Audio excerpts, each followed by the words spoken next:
Flight directors, go for launch.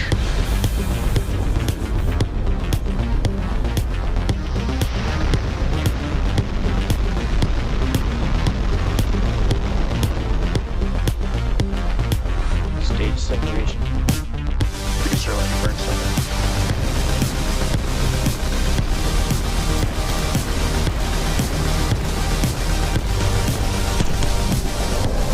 Booster has landed. Starship return flight.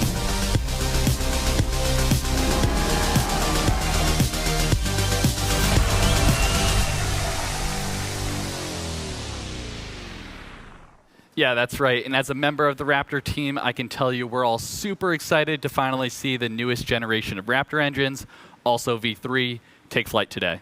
I love that view looking up under the Super Heavy. Now, Raptor and Starship version 3 are designed to enable us to send payloads and eventually people all the way to the moon and Mars. Right, so as always, we start with liftoff, where Super Heavy ignites 33 of those brand new Raptor 3 engines. We power through ascent ahead of hot stage separation, where the booster shuts down all but 5 sustainer engines. Stage 2 then lights its Raptor engines while still attached to Super Heavy, where we see stage separation, debuting the integrated hot stage, directional booster flip, and engine relight for boost back using 33 engines. And after coasting for a few minutes, the booster today will target a landing burn and soft splashdown a few miles off from the coast to Starbase. Ship keeps it going with ascent burn to a suborbital trajectory. Then we'll deploy 20 Starlink simulator satellites and 2 Dodger Dogs, as we affectionately call them. We also plan to relight a single Raptor engine. Next will be re-entry a few minutes later. For the first time in a while, we're intentionally not messing with Starship's heat shield. At that point, we should have some amazing views of the ship's Technicolor re-entry through Earth's atmosphere. If all of that goes as planned, we'll finish the test with a landing flip, a landing burn, and a soft water splashdown in the Indian Ocean. By Mars. I mean, what a great opportunity. Go to the moon, return to the moon, build a moon base on the South Pole, interact with the water ice, right? Maybe work on some of those skills we're going to need when we're 4 days away. Flight directors, go for launch.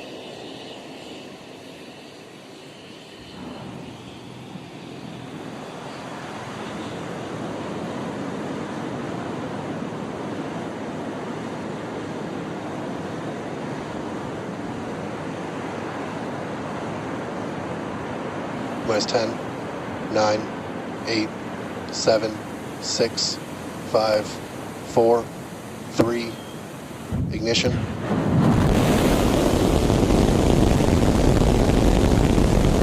We have liftoff.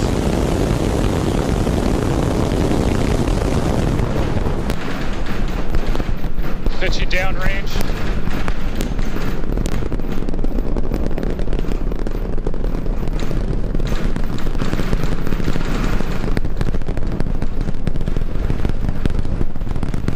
Booster Raptor, chamber pressure nominal.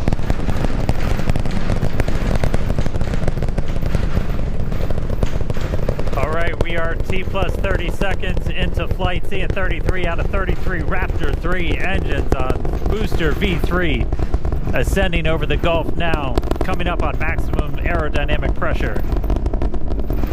Booster and ship, avionics power, telemetry nominal.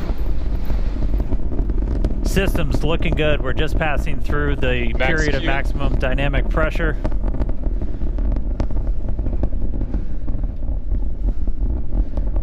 A little over a minute into flight now. Vibrations chilling out here at Star Factory as we continue to watch Starship Flight 12 arc out over the Gulf. The next major thing coming up is going to be hot staging. Booster prop systems nominal. Reminder, we do what's our version of MECO. Most engines cut off, so we're going to shut down all but 5 of the Raptor engines on the booster. And then after that happens, we're going to ignite the 6 engines on ship while it is still attached. We have clamps that hold the 2 together. Those are going to retract inside of that hot stage ring, kind of protect them. Looks like we had 1 of the engines go out, still flying on 32 of the Raptor engines. But again, once we get the hot staging, those 6 engines on the ship are going to ignite. We're going to do it in a little bit different of a sequence on version 3. Essentially, those 3 RVAC engines will ignite first. Almost immediately after, just one of those central engines is going to ignite, and that's going to give the booster a bit of a kick, sending it in a known direction, followed shortly after by the other 2. We're through MECO. Need separation.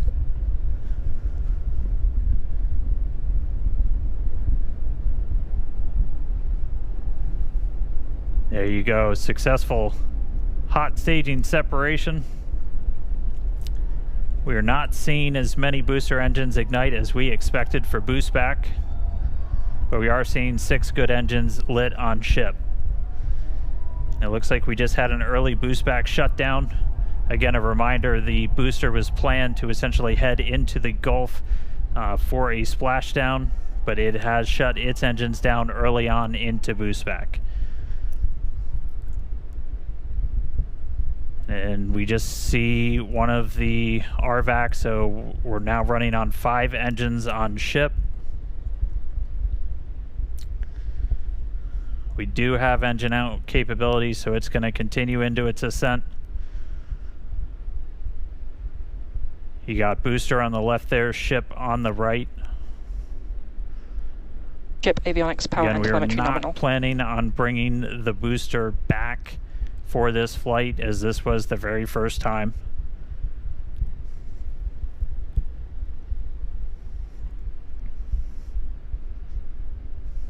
All right, so we're about 3 minutes, 50 seconds into today's flight.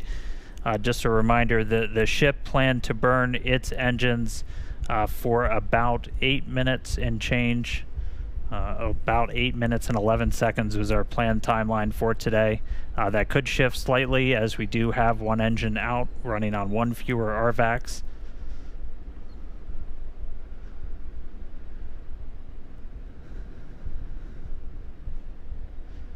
Again, continuing to watch. So booster did not complete its boost back burn. We did not see all of the engines ignite that we expected.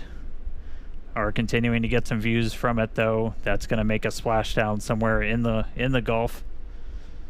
Reminder, we clear air, sea space, everything for these launches.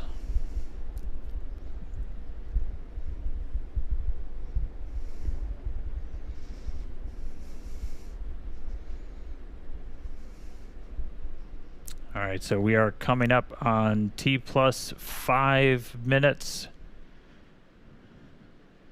Ship continuing to fire 5 of the 6.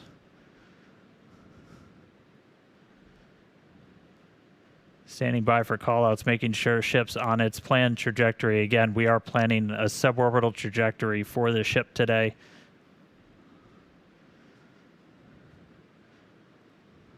Booster giving us some views as it continues to make its way back down towards the water. All right, so a little over 5.5 minutes in flight. Kate, Jake, you guys with me? It looks like booster's starting to come in hot. Yeah, we had the opportunity to stand outside to watch launch, and wow, that was incredible. Yeah, that was really loud, really shaky, and I was actually surprised how fast the booster got off the pad, or the whole stack. That was quite incredible. Absolutely. So we have views here from the booster coming back down, making its way into the Gulf. Pretty cool to see. We have healthy chamber pressures on 5 out of 6 ship Raptor engines. Great news there Landing for startup. Starship.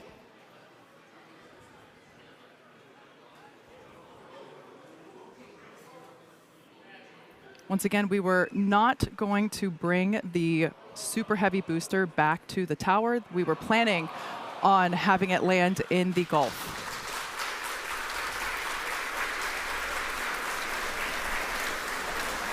And it looks like the booster ended its mission there in the Gulf, but we've got a ship still flying. Great to see that. Still have 5 out of 6 engines there on S39. Yes, we also heard good chamber pressures as well on those engines that are lit. We do have engine out capability. We do see that we have one of the RVAC, one of the Raptor vacuum engines that is currently out, but that's okay. Ship is continuing on. Amazing views of planet Earth there in the background. Yeah, I love the S39 decal there. That just gives the ship a little bit of character. And again, all these great views brought to you by STARLINK, of course.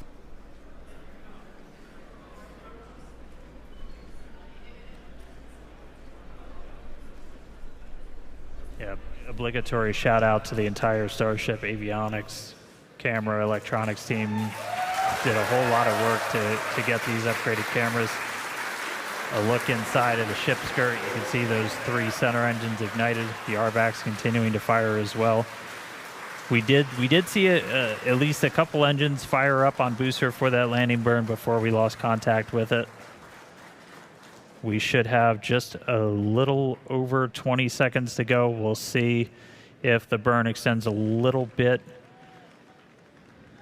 for the engine out. Essentially, you can run your engines a little bit longer or throttle up a little bit more to account for the one engine not being lit. So right now we are standing by for SECO.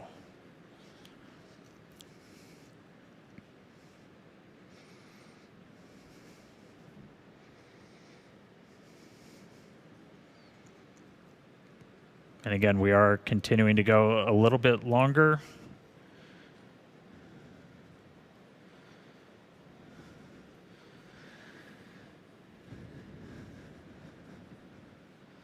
Five engines still burning on ship.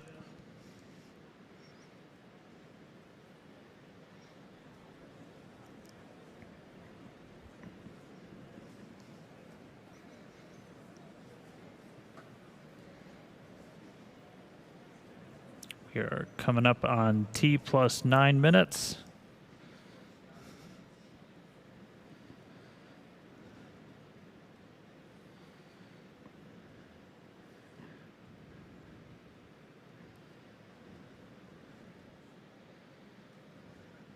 And starting to see shutdown. RVACs have shut down. Sea levels are shut down.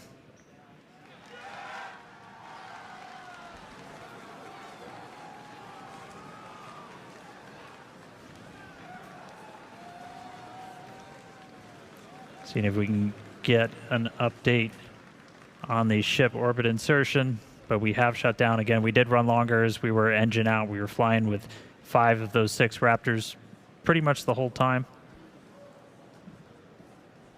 Ship FTS is saved.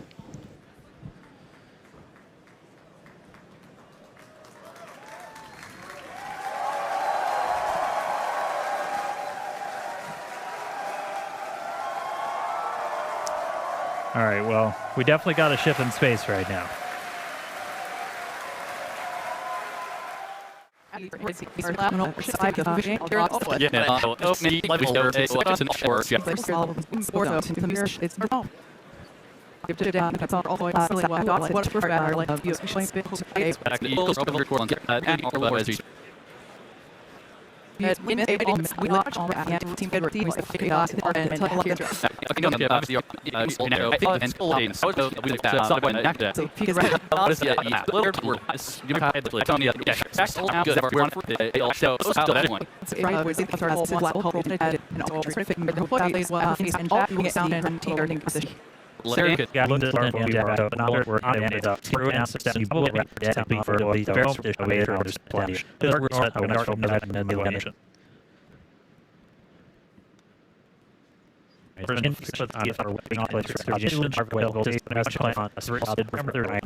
Flashlights on them to try and illuminate the ship's heat shield while we fly away from it. So, we see some PES motion.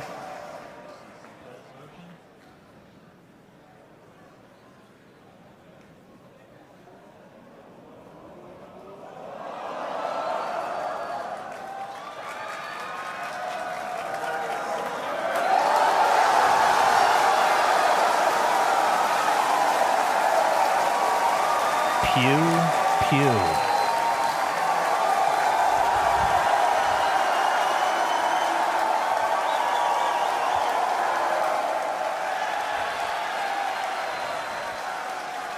2 down, 20 to go.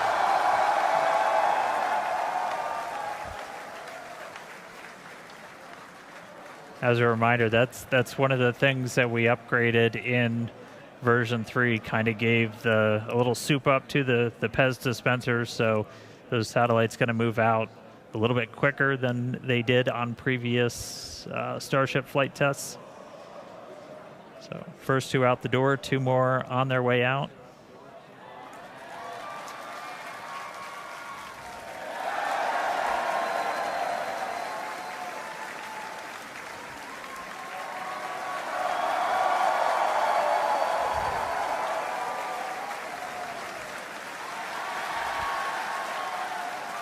All right, 4 down, 18 to go.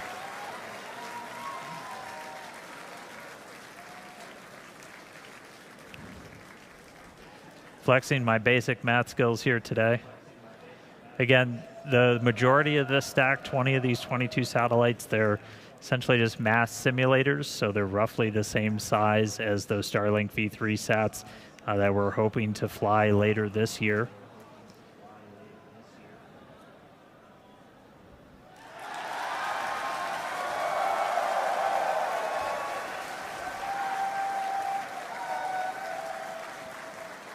And from this top-down view, so you're looking down at the stack, those 2 satellites you see on the very top, that they'll look very different. They've got solar arrays. They've got a bunch of other deployables on them that we're going to be testing out that are going to be V3 tech, and they've got 3 engineering cameras and then 1 other camera that's hopefully going to be giving us some views of Starship in space.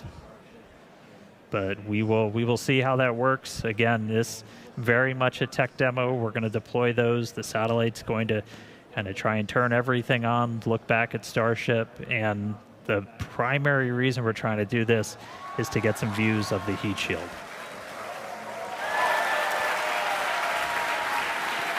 All right, 2 more out the door. 2 more out the door, and I think that counts, or that comes up to 8 total.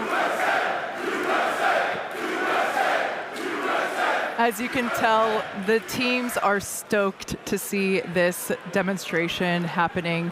It's pretty incredible to see this happening live from space. Now, as we noted earlier in the show, but worth repeating, this Starship, version 3, is built to deploy up to 60 of Starlink's more advanced V3 satellites. Everything's V3. Designed to offer 60 terabits per second of downlink capacity per satellite. Now, that is 20 times more than each Falcon 9 does today. Incredible. All right, I think that's number 10 going out the door. Yeah, there it goes.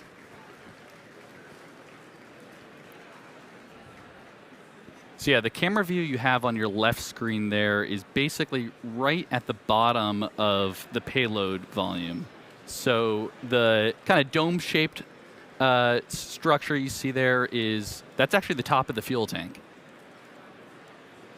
Then the camera view that you have on the right is an external camera that we have positioned so that you can see basically the light through the open PEZ dispenser door that you see. That's that sliver of light. And we can see the Starlinks here deploying as each one comes through.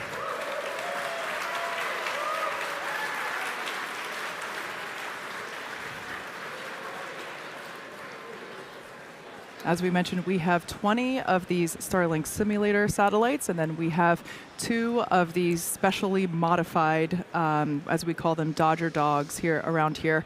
Those, as Dan mentioned earlier, they have some V3 tech on them, some solar arrays, and those will be the last 2 that will be deployed today. Yeah, that's right. And seeing this, as I think Dan called them turbocharged or supercharged PEZ dispenser, it's definitely coming out much faster than our previous flights. So that is really good to see. Yeah, look at that.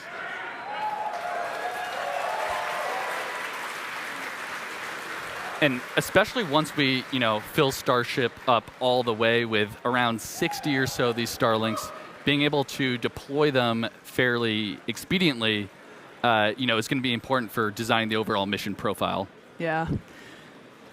Now, fans of Starship may know that Starlink enables lots of unprecedented views, both from space, as we see here, and on Earth. In addition to the dozens of cameras on Starship itself, we also have mobile Starlink camera kits deployed in the Indian Ocean.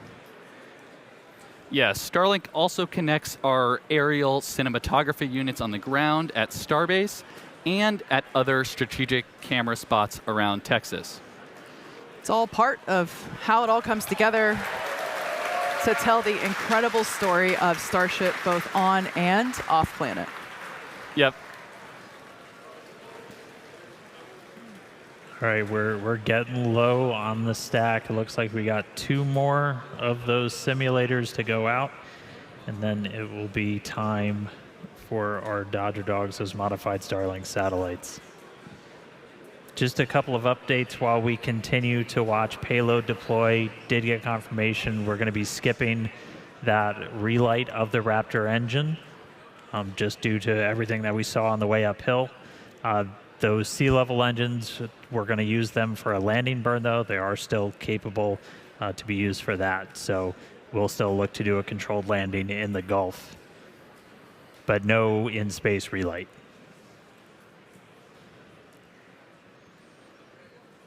All right, I think that's 19 and 20 headed out the door.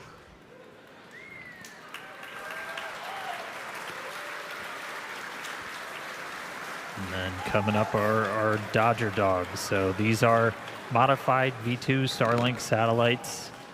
We do have a number of cameras on these that are going to attempt to look back at Starship. We're not going to get this video in real time, but we're going to try and turn it around if we do get some video down. So don't worry, if we get views of Starship from these satellites, we will be sharing.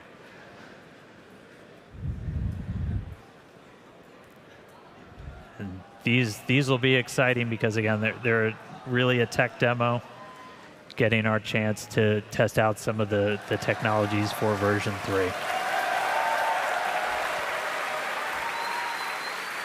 All right, I think that's 18 and 20. My basic math skills are failing now. All right, here we go.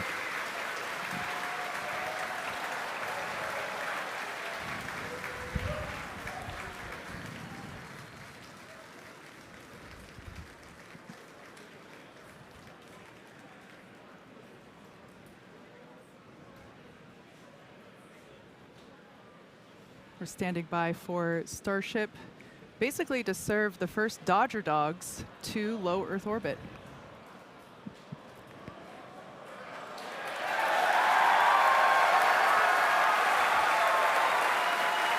And one out the door.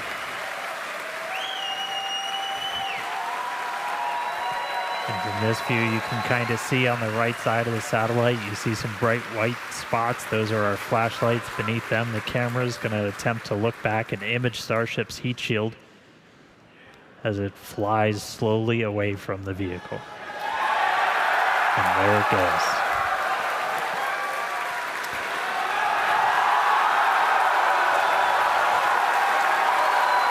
Let there be light. Yeah, it almost looks like the light is just shining right at us there.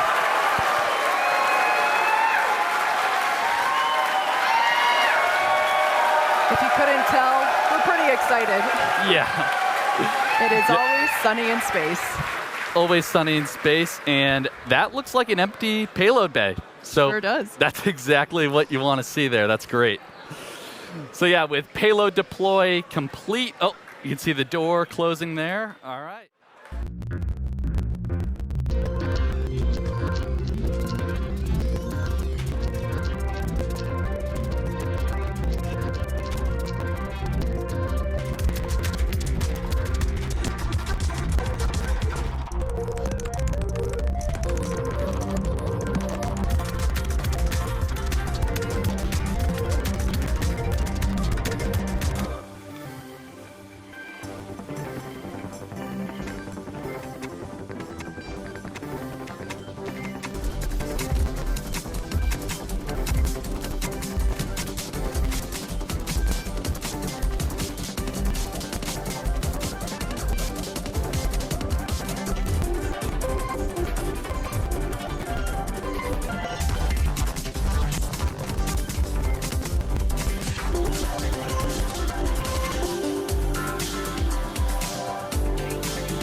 All right, so surprise. Looks like our cameras did work. We've made contact with both of those satellites. We're going to roll that back again. Again, this is a view from one of those satellites as we deployed. It looks like this was from the last one out. Flashlight turning on, taking a look at Starship in space. The way this system is set up is the satellites are essentially recording it, then making contact with our Starlink constellation, and then transferring that video back down to us on the ground.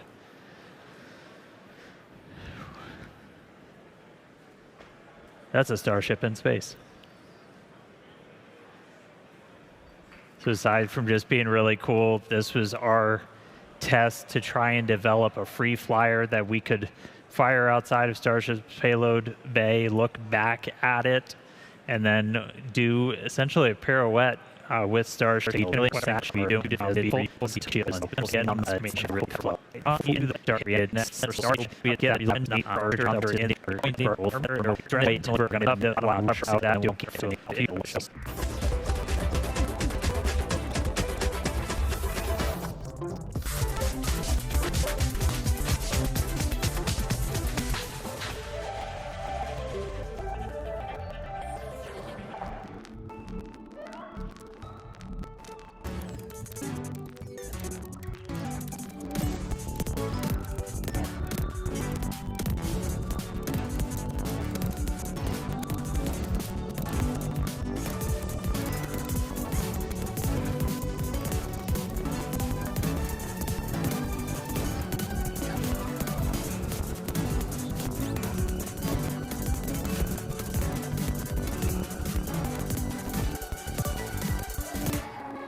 Where we essentially have to scrub all of the energy we used to launch the rocket back off in reverse. So the 18 million pounds of thrust that we had off 33 of those Raptor engines. Just a little. Just a little.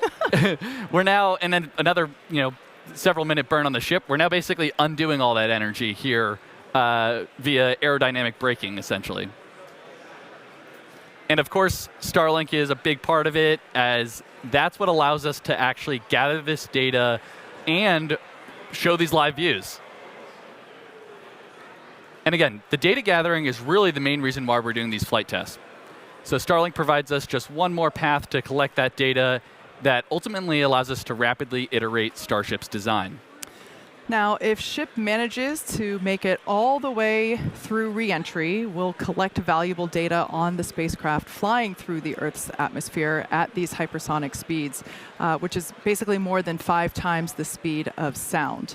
Now, we do anticipate that it might be a little bit of a spicy re-entry, so we'll see how far we get. Re-entry is typically a portion of flight where we don't have communications with the spacecraft because it's re-entering at or around orbital velocity, roughly 8 kilometers per second, or for those of us that think in other units, roughly 5 miles per second. At those speeds, the spacecraft is moving through the atmosphere, and it creates that plasma field that we saw forming around it.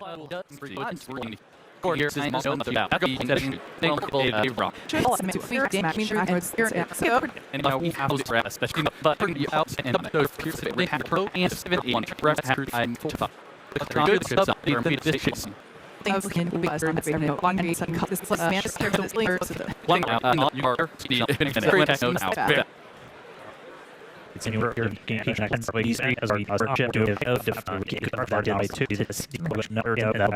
we will it's two line each good our point are we should admit flow and our people in shipment at to the US get right having the voice from Charlotte and word I see from the question. Yeah, only so half a full amount to value for this build so all the media membership free.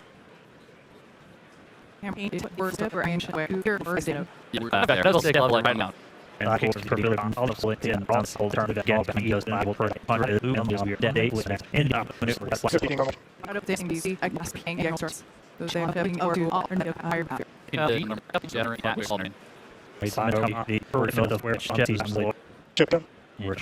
Host.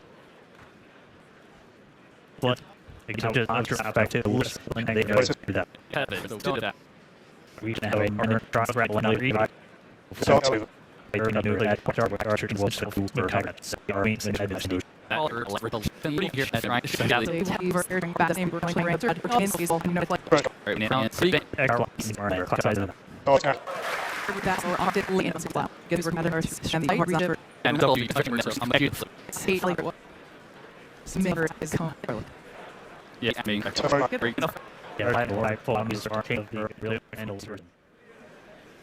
Landing burn startup.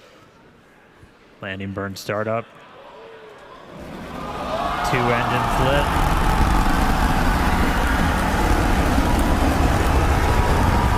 Successful flip.